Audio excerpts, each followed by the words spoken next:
Hi, നമുക്കിന്നൊരു troll video കണ്ടാലോ? അമ്മ സംഘടനയ്ക്ക് ഇതെന്തു പറ്റി? അണ്ണാക്കി പിരിവെട്ടിയിരിക്കണ ഒരാളോട് ചോദിക്കാൻ പറ്റിയ ചോദ്യമാണോടായത്? പുരുഷന്മാർക്ക് വേണ്ടി ചങ്കൂറ്റത്തോട് സംസാരിക്കുന്ന പ്രിയങ്കയാണ് എന്നോട്. നമസ്കാരം. നമസ്കാരം. പുതിയൊരു സാധനം ഇറങ്ങിയിട്ടുണ്ട്. മനീഷ ചന്ദ്ര പിന്നെ കൊയിലാളാ ഉസ്താദ് വന്നാട്ടെ. ഒരുപാട് അഭിമുഖങ്ങളും ഒരുപാട് നിലയിൽ ചോദിക്കും. സ്വാഭാവികമായിട്ട് ഒരു സ്ത്രീയുടെ ശത്രുവാണ് മറ്റൊരു സ്ത്രീ, അല്ലേ? അത്രയും വേണം കുറച്ച് കടുപ്പത്തിരിക്കട്ടെ. ഈ പുരുഷന്മാർക്ക് വേണ്ടി ഇത്രയും ചങ്കൂറ്റത്തോട് സംസാരിക്കാൻ എന്തെങ്കിലും റീസൺ ഉണ്ടോ ജീവിതത്തിൽ? ഞാൻ പുരുഷന്മാർക്ക് വേണ്ടി അങ്ങനെ മാത്രം സംസാരിക്കുന്നതല്ല. ഈ പുരുഷന്റെ പുറകിലുള്ളതാരാ? സ്ത്രീയാണ്, അല്ലേ? അതെ. അപ്പൊ സ്ത്രീകൾക്കും കൂടെ വേണ്ടിയില്ലേ ഞാൻ സംസാരിക്കും? എല്ലാവരും പറയും പ്രിയങ്ക പുരുഷന്മാർക്ക് മാത്രം. സത്യത്തിൽ അതല്ല. ഇത് മിക്ക സ്ത്രീകളും ആഗ്രഹിക്കുന്നതും അല്ലെങ്കിൽ സംസാരിക്കുന്നതും ക്യാമറ ഓൺ ആക്കുമ്പോൾ ഒരു മുഖംമൂടിയായിരിക്കും. പിന്നെ പക്ഷെ പ്രിയങ്ക എന്ന് പറയുന്ന വ്യക്തി മുഖംമൂടി അല്ലാതെ അഴിച്ചങ്ങ് പറയുക, ഒരു തുറന്ന പുസ്തകമാണ്. എന്നിട്ട് എന്തുകൊണ്ട് അയാൾ ഇത് എന്നോട് പറഞ്ഞില്ല? അതാ ഞാൻ പറഞ്ഞത്, ഞാൻ സത്യമായ കാര്യങ്ങളാണ് പറയുന്നത്. എല്ലാ കഴിവും കൂടി ദൈവം ഒരാൾക്ക് കൊടുക്കൂലല്ലോ. അത് സ്ത്രീകൾക്കും ഇഷ്ടപ്പെടുന്നുണ്ട്. കാരണം അവര് പറഞ്ഞ ചേച്ചി പറഞ്ഞത് കറക്റ്റാന്ന് പറഞ്ഞ ഒരുപാട് സ്ത്രീകൾ.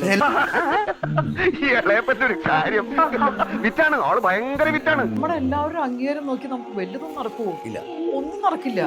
നമ്മൾക്ക് പറയാനുള്ളത് നമ്മൾ പറഞ്ഞു പോകുന്നു. ഇഷ്ടപ്പെട്ട ജനങ്ങൾക്കറിയാം അത് പുരുഷന്മാർ സ്വീകരിക്കുന്നുണ്ട്, സ്ത്രീകളും സ്വീകരിക്കുന്നുണ്ട്. പിന്നെ ഇത് രണ്ടും ഇല്ലാത്ത ആൾക്കാരെ സ്വീകരിക്കാൻ നമുക്കൊന്നും ചെയ്യാൻ പറ്റില്ല. അവർ അങ്ങനെ തന്നെ ചിന്തിച്ചോട്ടെ എന്ന് വിചാരിക്കും. ബാക്കി പറയട്ടോ. സ്നേഹം കൊടുത്താൽ സ്നേഹം കിട്ടും. അത് മാത്രമേ എൻ്റെ പോളിസി ഉള്ളൂ. അതിപ്പോ ഒരാളുടെ മുഖത്തേക്ക് നമ്മൾ തൻ്റെടിയാണെന്ന് കാണിച്ചിട്ടൊന്നും കാര്യമില്ല. ഞാൻ അത്ര വലിയ തൻ്റെയുള്ള ആളല്ല. ഇത് പറയാൻ ഒരു ഇന്ത്യൻ പൗരന് അവകാശമുള്ള പട്ടിപ്പന്നികളായി സാധാരണ ഒരു സ്ത്രീയാണ്. വായിക്കാത്ത കയറിയത് വിടുവിച്ചാലേ ശരിയാവും. എന്താണ് മാതൃത്വം എന്നുള്ളതിലല്ലേ നമ്മൾ മാതൃസ്നേഹം, അല്ലേ? ആ ഒരു സ്നേഹം അമ്മയ്ക്കകത്ത് എല്ലാവർക്കും ഉണ്ട്. ഒരൊറ്റ കാര്യം നമ്മൾ ചിന്തിച്ചാൽ മതി. അമ്മയ്ക്കകത്ത് ഈ പറയുന്ന ഒരുപാട് ജീവിതങ്ങളുണ്ട് അതിനകത്ത്. അതാണ് ആദ്യം നോക്കേണ്ടത്. അമ്മയെ ആശ്രയിച്ച് കഴിയുന്ന ആൾക്കാർ അതിനകത്തുണ്ട്. എന്തൊക്കെ ആനുകൂല്യങ്ങൾ കൊടുക്കും അമ്മ? ആനുകൂല്യങ്ങൾ പറ്റാവുന്ന രീതിയിലല്ല. ഇപ്പൊ തന്നെ മെഡിസിൻ ആയാലും ഒരു കൈനീട്ടം കൊടുക്കുന്നുണ്ട് അമ്മ. എല്ലാ മാസവും 1-ാം തീയതി അത് ബാങ്കിൽ വരും. ആ കൈനീട്ടം കൂടെ പറ്റുന്ന ആളാണ് ഞാൻ.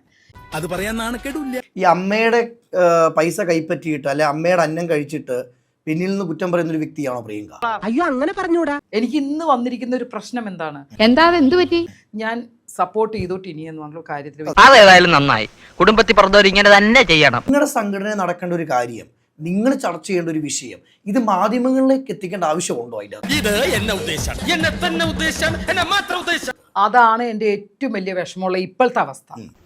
എന്നിട്ട് അമ്മ സംഘടനയുള്ള ഒരു വാട്സപ്പ് ഗ്രൂപ്പ് അവരുടെ മാത്രം. അതിൽ ചെയ്യുന്ന അംഗങ്ങളല്ല, അതിൽ ഭാരവാഹിത്വം വഹിക്കുന്നവർ മാത്രമേ അതിനകത്തുള്ളൂ. അതിൽ നിന്ന് ആരാണ് അതിൽ നിന്ന് ഈ വോയിസ് പുറത്ത് വിട്ടതെന്ന് കണ്ടുപിടിക്കണം എന്ന് പറഞ്ഞു.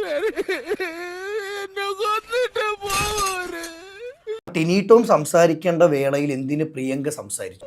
അത്രക്കുള്ള ബുദ്ധിയൊന്നും അതിനില്ലല്ലോ. എന്താ ഞാൻ സംസാരിച്ചത്? എന്നെ ആ സമയത്ത് വിളിച്ചപ്പോൾ ഞാൻ എന്താ പറഞ്ഞത്? രാജിക്കത്ത് ഞാൻ കണ്ട ആളാ. ഞാൻ അതുകൊണ്ട് പറഞ്ഞു ടിനി ടോമിനെ വലിച്ചു കീറാൻ സമ്മതി. കാരണം എന്താ, ടിനി ടോമിനെതിരെ അതിനകത്ത് പരാമർശിച്ചിട്ടില്ല. അമ്മയില് സേതാമേനോ മാത്രമല്ല, ജനറൽ ബോഡി വരും. അതുവരെ 1 മാസം സഹിച്ചു. ഈ പ്രസിഡന്റിന് സെക്രട്ടറി ഉറക്കമായിരുന്നോ? ഇതൊക്കെ മുൻകൂട്ടി അറിഞ്ഞുകൊണ്ടാണോ ലാലേട്ടൻ രാജിവെച്ചത്? സ്വാഭാവികം. ലാലേട്ടനും ഇന്നസെന്റും ഒക്കെ ഉള്ള സമയത്ത് ഒരു മീഡിയക്കാർക്ക് പോലും പ്രവേശനം ഉണ്ടായിരുന്നോ? ഇപ്പൊ എന്ത് സംഭവിച്ചു? ജോണിക്കുട്ടി, നിനക്കൊന്നും അറിയില്ല. കാരണം നീ കുട്ടി. അടുത്തറിഞ്ഞ കണ്ടറിഞ്ഞ ടിനീട്ടോം ജാതി പറഞ്ഞെന്നും അവിഹിതം പറഞ്ഞെന്നും പ്രിയങ്കയ്ക്ക് വിശ്വാസം ഉണ്ടോ തോന്നുന്നു? എനിക്ക് ഒരു വിശ്വാസമില്ല.